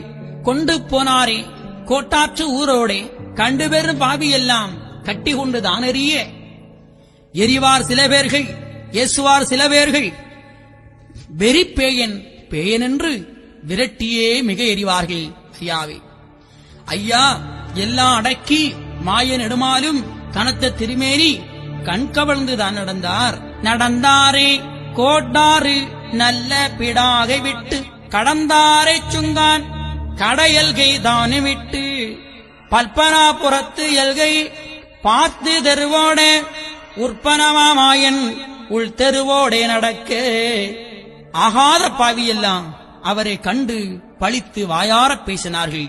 அதில் சில அன்போர்கள் அவரை கண்டு பணிந்து, இதனால் வரையும் இவர் நடந்த சட்டமதில் புல்லாங்கு செய்தாரான பேரு நான் கேட்டதில்லையே, இவர் செய்த தர்மமே காக்கும் என்று சில மக்கள் எல்லாம் நினைத்தார்கள். பெரியவர்கள் கூட சொல்வார்கள், தர்மம் தலை காக்கும் சமயத்தில் அது உயிர் காக்கும் என்று. அந்த வரலாறை அங்கே நினைவுபடுத்துகின்றார்கள். எனவே போனாரே தக்கலையின் புரைக்குள்ளையும் இருந்து தக்கலையிலையும் 3 நாட்கள் ஐயாவை சிறைவிக்கின்றான். அங்கிருந்து அங்கே சிறையை மீட்டிக் கொண்டு மீண்டும் எம்பெருமானை அனந்தபுரத்துக்கு கொண்டு போகின்றார்கள். வாரிக்கரையும் வாய்த்த நதிக்கரையும் சீரியநாதன் சென்று கண்டே நடந்தார். நடந்து திருவனந்த நல்லபுர எழுகை கண்டு அடர்ந்த மரச்சோலை அடைவி வனங்கள் கடந்து கண்டு கொண்டார் எம்பெருமான் கண்கொள்ளா காட்சியுடன். அனந்தபுரத்துக்கு கொண்டு ஐயாவை கொண்டு விட்டிருக்கின்றார்கள். அப்போது அனந்தபுரம் அன்று ஒரு காடாக இருந்தது. ஐயா அங்கு சென்ற காரணத்தினால் அது திருவனந்தபுரம் என்று மாறியது. அது ஒரு காடு, இப்போ ஒரு பெரிய சிட்டி. ஐயா எங்கு சென்றாலும் கடவுள் எங்கெல்லாம் இருக்கின்றாரோ, கடவுள் இந்த உலகத்தில் எங்கும் நிறைந்திருக்கின்றான். ஆனால் அவர் ஒரு வடிவம் கொண்டு வருகின்றார். அப்போது அந்த இடம் வெகு சிறப்படைகின்றது. எனவேதான் கடவுளுக்கு அந்த நினைவு வருகின்றது. நாம் பண்டு இங்கே வந்திருக்கின்றோம். இந்த நினைவை ஐயா நினைவுபடுத்துகின்றார். அன்று ஸ்ரீ பத்மநாப சுவாமியாக இருக்கின்ற பொழுது நீச மன்னனுக்கு சொன்ன புத்தியை ஐயா எண்ணுகின்றார்கள். அனந்தபுரத்திலே ஆண்டு வந்த நீச மன்னன் சான்றோர் மக்களை பல கொடுமைகளை செய்கின்றான். அப்போது அந்த ஈச மன்னனை பார்த்து ஐயா சொல்வார்கள், நமக்கு நாள்தோறும் ஊழியங்கள் செய்கின்ற இந்த சான்றோர் மக்களை நீ கொடுமைப்படுத்தது நியாயமில்லை, அவர்களை விட்டுவிடு என்று ஐயா புத்தி சொன்னார்கள். ஆனால் அந்த மன்னனோ கேட்டானா? இல்லை. சுவாமியை வாடா போடா என்றெல்லாம் ஐயாவை பேசினார். நீர்தானும் அந்த சான்றோர் அந்த சாணாரிடத்திலே உறைந்திருக்க, ஆனாலும் இவர்களுக்கு வைத்த இறையை நான் மாற்றி வைப்பதில்லை, நான் கேட்பதில்லை, இவர்களை இப்படிதான் கொடுமைப்படுத்துவேன் என்று ஐயாவே எதிர்த்து பேசினான். சுவாமியை வாடா போடா என்று சொன்னான். என்னுடைய ஊரை விட்டு நீ ஓடிப்போ என்று சொன்னான். அப்போதுதான் ஐயா சொல்வார்கள், போரே நான் உன்னுடைய பூரத்தை விட்டு செந்தூரு, வாரே நான் உன்னை வாதைக்க ஒரு கோலமீட்டு, எளிய சாணனவே எண்ண வைத்து எந்தனையும் நலியாக பேசி நகைத்தாயே மானீசா. போரே நான் உன்னுடைய புறத்தை விட்டு செந்தூரு, வாரே நான் உன்னை வதைக்க ஒரு கோலமிட்டு, எளிய சாணான் எனவே என்ன வைத்து நலியாக பேசினாயே, தருணம் வரும்போது நான் சாணாரியிடம் அறிவேன். அறிந்து பல சாதி முதல் அன்பு ஒன்றுக்குள்ளானால் பிரிந்து மிக வாழாமல் பெரியோரா வாழ்வார் என்று சொன்ன உபதேசம் ஐயாவுக்கு நினைவுக்கு வந்தது. எனவே புத்தி சொல்ல வருவேன் என்று சொன்னார். அது ஒன்று, ஐயா இந்த அனந்தபுரத்துக்கு வந்திருக்கின்றார், நம் நாட்டு மக்களுக்கு விடுதலை செய்வதற்காக ஐயா வந்திருக்கின்றார். எனவேதான் எம்பெருமானை திரு அனந்தபுரத்திலே சிங்கார தோப்பிலே ஐயாவே நீட்டின காலில் நீசனிட்ட விலங்கோடு ஏழைகளுக்காக எம்பெருமான் அங்கே சிறையிலே இருந்தார்கள். சிறையிலும் எம்பெருமான் தபமாகவே இருக்கின்றார்கள். கோழை குடும்ப குறும்பர் தனை வதைக்க மனு பாராவதிலே மாயாண்டித்தான் இருந்தார். தனு பாரமெல்லாம் அடக்கி தாழ்மையுடனே எம்பெருமான் இருக்கின்றார்கள். ஆகாத நீசன் அழியும் நினைவதிலே போகாதபடிக்கு பேயந்தனை விலங்கில் போட்டுவை என்றும் புள்ளி பதனம் என்றும் கோட்டுகாரர் தனக்கும் கொடுத்தான் உத்தரவுபடி எம்பெருமானை அங்கே சிறை வைக்கப்பட்டிருக்கின்றது. நாட்டு சோதனைக்காகவே நாராயணரும் அந்த விலங்கிலே இருந்து கொண்டிருக்கின்றார்கள். நீட்டின காலோடு நிலம் பார்த்த எம்பெருமான் இருக்கே அங்கு ஒரு ஆச்சரியம் பாருங்கள். என்ன அற்புதம், என்ன சிறப்பு பாருங்கள். இந்த மனிதன் கடவுளை யாருமே கண்டுகொள்ளவில்லை. ஆனால் அங்கே வாழ்ந்து வந்த சோலையில் வாழ்வரவை அங்குள்ள பச்சை பறவைகள் எல்லாம் சுவாமியை கண்டுகொண்டது. என்ன அற்புதம் பாருங்கள். ஏ மனிதா, நீ கடவுளை அறியவில்லையே, ஆனா அந்த மிருகம் இந்த பட்சி பறவைகள் ஊர்வனங்கள் எல்லாம் கடவுளை கண்டுகொண்டதே. அந்த பட்சி பறவைகள் எல்லாம் தினேசரி ஐயாவை சிறை வைக்கப்பட்டிருக்கின்ற இடத்திலே வந்திருந்து ஏலேலமும் கூறி எந்நேரமும் தொழுது நன்றான மாமுனியும் நற்பறவையானதுவும் கொண்டாடி கொண்டாடி கொஞ்சி விளையாடி இருக்கும் இந்த வனச்சோலையிலே எம்பெருமாள் தான் இருக்க சந்தமுடன் அருட்கள் சதாகோடியாக வந்து பச்சி பறவைகள் எல்லாம் அங்கு வந்திருந்து ஐயாவை தொழுது நலம் பெற்று சென்றதான். என்ன அற்புதம் பாருங்கள். அது மட்டுமா, சில பெண்களும் வந்திருந்து ஐயாவோடு அருள் பெற்று செல்லுகின்றார்கள். எப்படி 40 வயதானா பிள்ளை இல்லாதே இருந்தேன், காப்பது உன் பாதமென கண்டு தோழுத பின்பு தந்தாரே எங்களுக்கு சந்ததி தாளை தோங்க வந்தாரே நாயடியார் வாழுமனை இடத்தில் என்ன உபகாரம் இவர்க்கு நான் செய்வோம்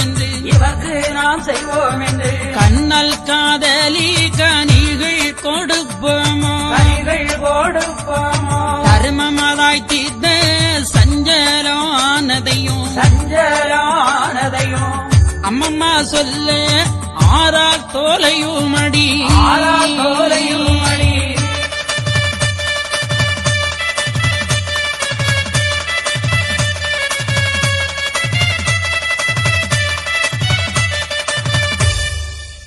நாற்பது வயதாய் பிள்ளை இல்லாதிருந்தேன்,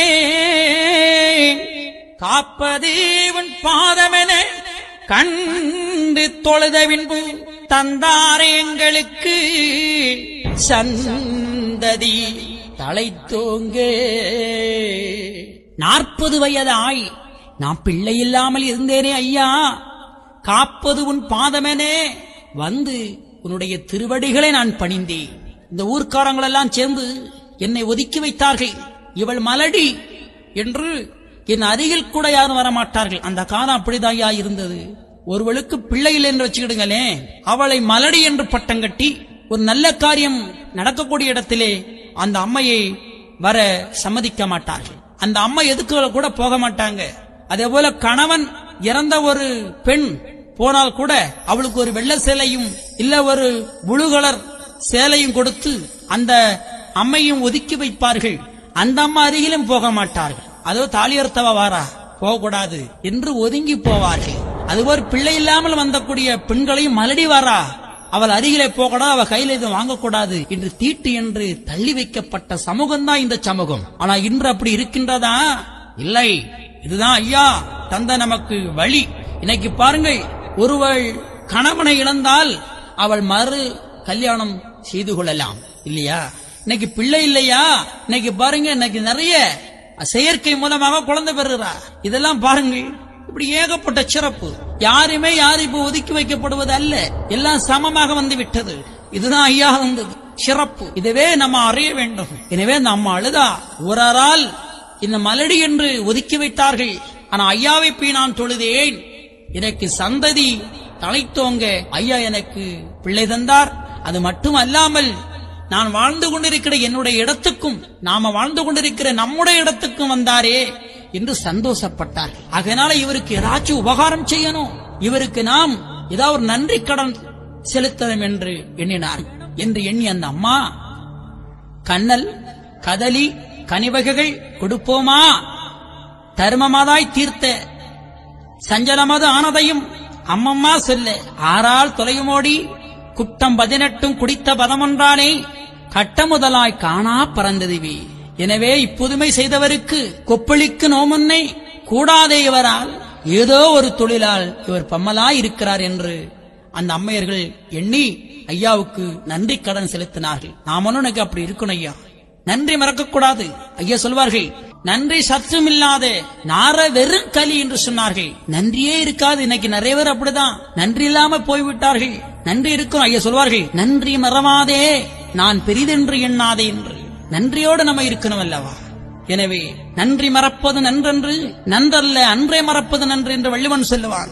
எனவே அன்பர்களே, நன்றி மறவாதுங்கோ என்று ஐயா அற்புதமாக சொல்வார்கள். அது தக்கவாறு நாமெல்லாம் நடந்து கொள்ள வேண்டும். எனவே ஐயா சொல்வார்கள், என் பெயரு சொல்லி யாதொருவர் வந்தாலும் அன்போடு அன்னமிட்டு ஆதரிக்கும் பேரே நன்றாகும்.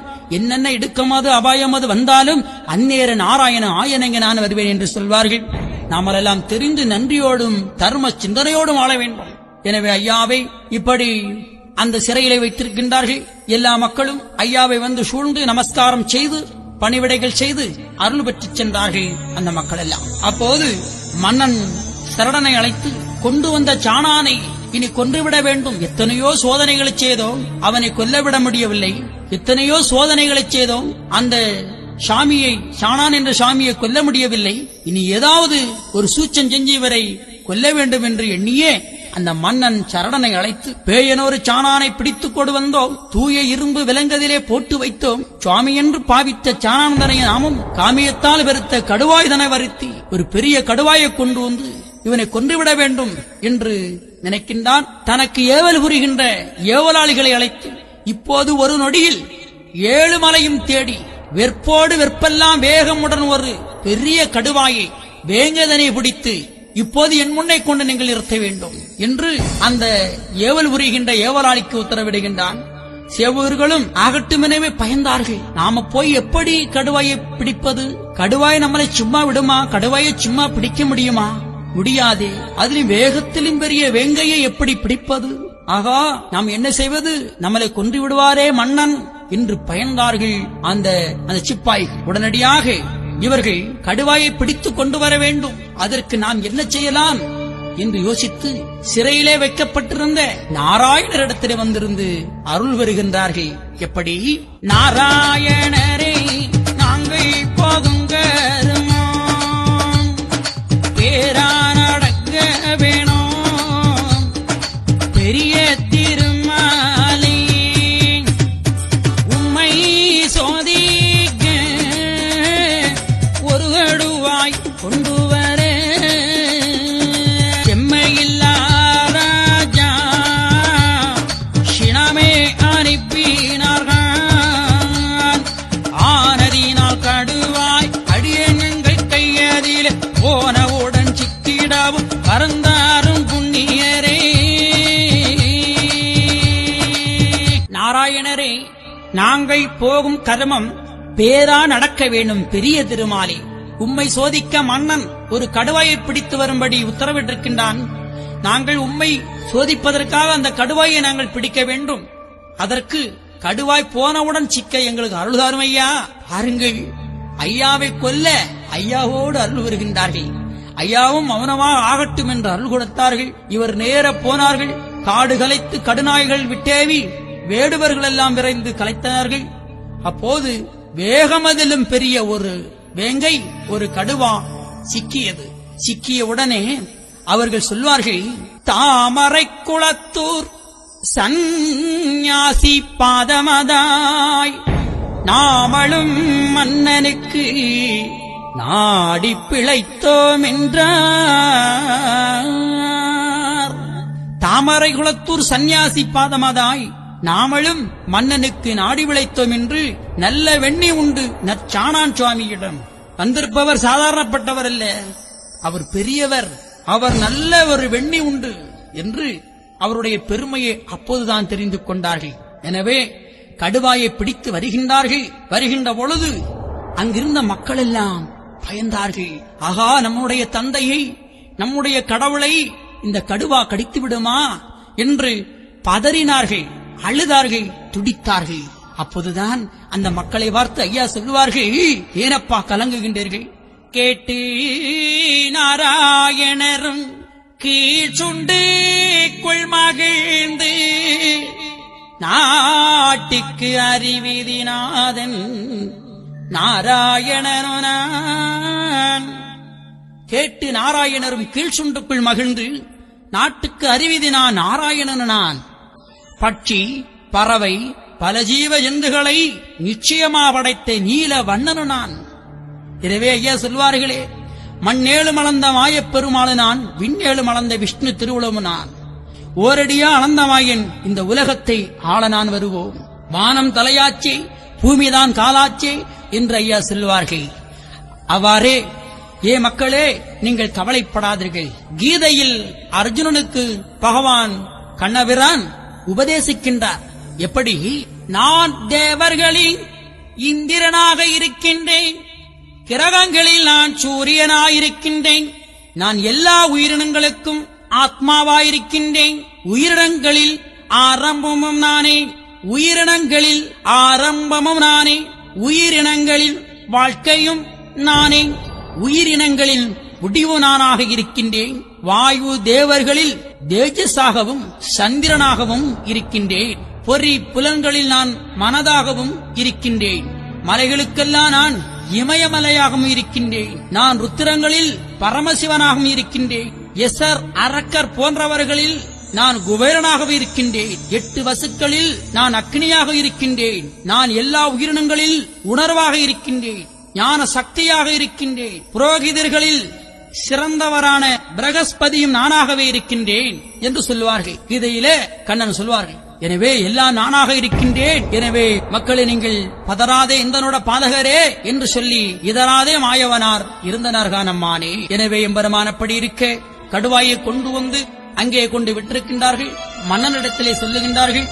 மன்னனோ கடுவாயை 3 நாள் பட்டினி போட்டு வைக்கும்படி உத்தரவிடுகின்றான். அதுபோன்று 3 நாட்கள் கடுவாய்க்கு இறை ஒன்றும் போடாமல் பட்டினி போட்டிருக்கின்றார்கள். பட்டினி போட்ட கடுவா அப்போதுதான் வேகமாக இருக்கும், நம்முடைய ஐயாவை பிடித்து கடிக்கும் என்று நினைத்தார்கள். அதுபோன்று கடுவாயை 3 நாட்கள் பட்டினி போட்டிருக்கின்றார்கள். எனவே ஐயா ஒரு கூட்டுக்குள்ளாகவும் கடுவா ஒரு கூட்டுக்குள்ளாகவும் இருக்கின்றது. ஐயாவை பிடித்து மீண்டும் அந்த கடுவா கூண்டுகளை அடைத்து அந்த கடுவாயை திறந்து விடுகின்றார்கள். ஆனால் அந்த கடுவாயோ சீறி பாய்ந்தது. ஆனால் ஐயாவை கடித்ததா? கடிக்கவில்லை. நீரிலத்தில் இந்த மனிதர்கள் என்னை அறியவில்லை என்றாலும் மின்னிலத்தில் நான் படைத்த இந்த மிருகம் என்னை அறியாதா? மிருகம் கண்டு கொண்டது இவர் கடவுள்தான் என்று. எனவே ஐயாவுடைய திருவாதத்தை மண்டியிட்டு முத்தமிட்டது. எனவே அதறி முழங்கியது. ஆனால் நீச பாவிகள் எல்லாம் ஓலையை போட்டார்கள், வெடியை கொளுத்தினார்கள், கம்பெடுத்து குத்தினார்கள், அதுக்கு கோபம் வரும்படி. ஆனா அதுக்கு ஒன்றுமே செய்யவில்லை. ஐயாவுடைய திருவாதத்தை மண்டியிட்டு கிடந்தன. இனி இந்த கடுவாயை இப்படி விட்டால் அவரை கடிக்காது என்று ஒருவன் எழுந்திருந்து ஈட்டியை எடுத்துக்கொண்டு மறுமுனையால் அந்த கடுவாயை குத்துகின்றான். அந்த கடுவாயோ அந்த ஈட்டியை கவியது. கடுவாய் இங்கிழுக்க, அவன் அங்கிழுக்க, இவன் அங்கிழுக்க, கடுவாய் இங்கிழுக்க, கடுவாய் திடீரென்று தன்னுடைய பிடியை விட்டது. கடுவாயினுடைய பிடியை விட்ட போது அந்த ஈட்டியானது அருகில் வேடிக்கை பார்த்துக் கொண்டிருந்த அந்த நம்பூதிரி மேல் பாய்ந்தது. அந்த ஈட்டியானது பாய்ந்த போது அந்த அந்தணன் அந்த இடத்திலே இறந்து விடுகின்றார். பாருங்கள், ஒருவரை கொல்லப் போகின்றார்கள். இந்த செய்தி எல்லாருக்கும் தெரிகின்றது. சொல்வார்கள், அர்த்து வெளியிடாதே, பாவத்தை காணாதே, பராக்கிரமம் காட்டாதே. பாவத்தை கண்ணால் கூட வேதத்தை படித்த ஒருவனும் பார்க்க கூடாது என்று சொல்லியிருக்கின்றார். ஆனால் ஐயாவை கொல்லப் போகின்றார்கள் என்று செய்தி எல்லோருக்கும் தெரிகின்றது. அந்தணன் என்றால் அறவோன் என்று அவை சொல்வார். அந்தணன் என்றால் வேதத்தை படித்தவன், அவன் தர்மத்தை நன்றாக தெரிந்தவன். அவன் உயிர் அங்க ஒருவனை கொல்லப் போகின்றார்கள் என்று செய்தியை கேட்டபோது எப்படி கொல்ல போறான், இவன் எப்படி சாக போறான் என்று பார்க்கலாம் ஐயா, இது பாவம் தானே எனவே இந்த பிராமணர் படித்தும் தவறு செய்தார். அந்த பண்டாரத்தை எப்படி இந்த கடுவா கடிக்கும், அவர் எப்படி சாவார் என்பதை தெரிந்து கொள்ள அங்கே வந்தார். ஆனால் முடிவில் அவர் இறந்து கிடந்தார். இதுதான் உண்மை. வேதத்தை படித்த எவருமே தவறு செய்யக்கூடாது. அதன் வேதத்தின் வழி நடக்க வேண்டும். அதுதான் உயர்வு. கடவுளை உணர வேண்டுமா, அதன்படி வாழ்ந்து காட்டுங்கள் ஐயா. ஐயாவுடைய பிள்ளைகளே, நமக்கு நாமே திட்டம். தன்னை உணருங்கள், தலைவனை அறியலாம். வேதத்தை படித்த எவருமே தவறுகள் செய்யாதீர்கள். தன்னம்பிக்கையோடு வாழுங்கள். எல்லாம் சமம், எல்லாம் ஒன்று என்று நினைத்து பாருங்கள். அன்பர்களே, அந்தணன் என்றால் அரவன். வேதத்தை படித்த நீ அந்த தவறை நீ பார்க்க கூடாதல்லவா? அந்த ஈட்டியானது அவரை குத்தியது, அவரும் மண்ணிலே இறந்து கிடந்தார். அப்போதுதான் மன்னனும் அப்படியே அயர்ந்து போனான். ஆகா, 1000 பசுவை அடித்து மிக கொன்றாலும் கூட தோஷம் இதல்ல ஒரு வேதியனை கொன்றது. 1000 பசுவை கொன்றா கூட பாவம் கிடையாது. ஒரு பிராமணனை, ஒரு வேதியனை கொன்றது பெரிய பாவமே. பாவத்தை ஏற்றுவிட்டோமே என்று அயர்ந்து அப்படியே அரண்மனையிலே போய் அமர்கின்றார். அமர்ந்த போது இனி அங்கு என்ன நடக்கிறது என்பதை ஐயா சொல்லுகின்றார். அந்த மக்கள் எல்லாம் நினைக்கின்றார்கள், வேட்டை பலித்ததில்லை, வெற்றிதான் இப்பேயனுக்கு. பார்க்க வந்த ஜனங்கள் பல திசைக்கும் விவசனம் எட்டியது. எல்லா மக்களும் ஆகா, தாமரகுளத்தூர் சன்னியாசிக்கு வெற்றி கண்டு விட்டார் அந்த செய்தி தெரிய வந்தது. எனவே எம்பெருமானும் அங்கே இருக்கின்றார்கள் என்று மனமகிழ்ந்து எம்பெருமான் நாராயணரும் அன்று விசனம் அறிவித்தார். அன்போர்கள் கேட்டு நாராயணரும் கீழ் சுண்டு குள்மகிழ்ந்து, ஆட்டுவோம் ஆட்டுவோங்கான் அல்லாமல் வேறுள்ளதோ. பாருங்கள் இந்த வார்த்தையை, ஆட்டுவோம் ஆட்டுவோங்கான் அல்லாமல் வேறுள்ளதோ. உன்னை ஆட்டுவது நான் தானே, நீசன் இத்தனை செய்கிறான், செய்ய வைக்கிறது அவன்தான். அதை தெரிந்து கொள்ள வேண்டும். அம்மை சரஸ்வதியை ஒரு திருவாசகத்தை எழுவதற்காக அந்த அம்மை அழைக்கின்றார்கள். அந்த அம்மா வந்து உடனே சொல்லுவா, ஆட்டுவானும் நீ அல்லவோ, ஆடுவானும் நீ அல்லவோ, ஓட்டுவானும் நீ அல்லவோ, ஓடுவானும் நீ அல்லவோ. ஆட்டுவானும் நீ அல்லவோ, ஆடுவானு நீ அல்லவோ, ஓட்டுவானு நீ அல்லவோ, ஓட வைப்பானு நீ அல்லவோ. அனைத்தையும் செய்வது கடவுள்தான். தனக்குள்ளிருந்து ஒரு காரியத்தை செய்து கொடுப்பவனும் அந்த கடவுள்தான். ஐயா தான் இத்தனையும் செய்கின்றார்கள். ஆட்டுவோம் ஆட்டுவோங்கான் அல்லாமல் வேறுள்ளதோ, நான் தான் அனைத்தையும் செய்து கொண்டிருக்கின்றேன் என்ற உண்மையை ஐயா மனதுக்குள்ளே நினைக்கின்றார்கள்.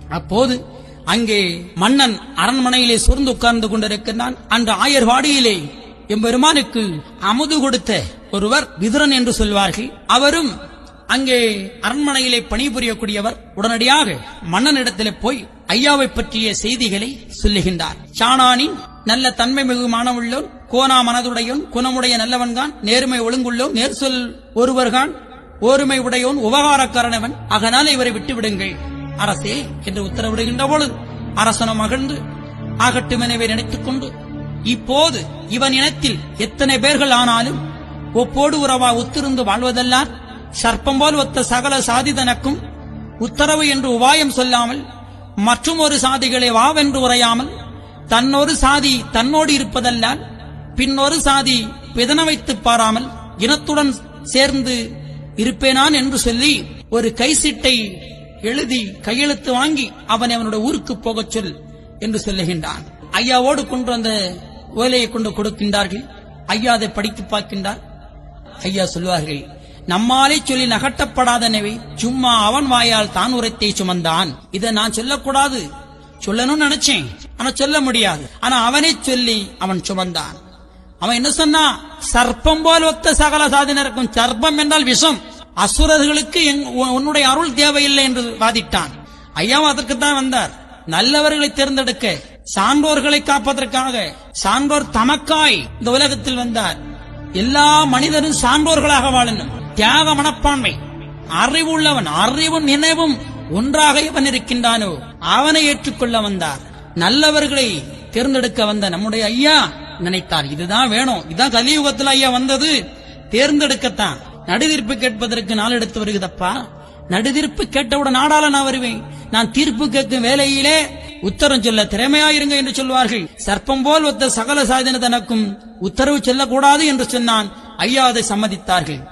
கைச்சிட்டை வாங்கி கை கொண்டு தான்கிரி வச்சுக்கோ என்று மண்ணில் மிக போட்டார். கீறிவிட்ட ஓலைதனை எடுத்து மாறி கொடுத்து வைத்துக் கொண்டான். சரி, உன்னுடைய இடத்துக்கு நீ போகலாம் என்று சொன்னான். ஐயா உடனடியாக வந்தாரா? வரவில்லை. நீ சொன்ன தேதியில் நான் வரமாட்டேன், என்னுடைய தந்தை எனக்கு சொன்ன தேதியில் தான் நான் வருவேன் என்று சொன்னார். எனவே பெற்று வந்த உபதேசத்தின்படி நான் வருவேன் போவேன் என்று சொல்லி 3.25 மாதம் சென்ற பின்பு, ஐயா கிழக்கு நாம் போவோம், கிரணமாய் நீங்கள் எல்லாம் விளக்கு ஒளி போல வீரத்தனமாயிருங்கோ. அப்போது அங்கிருந்த அன்பான மக்கள் எல்லாம் ஐயாவை கட்டில் செய்து இயல் வாகனம் போல தூக்கி சுமந்து கொண்டு வருகின்றார்கள்.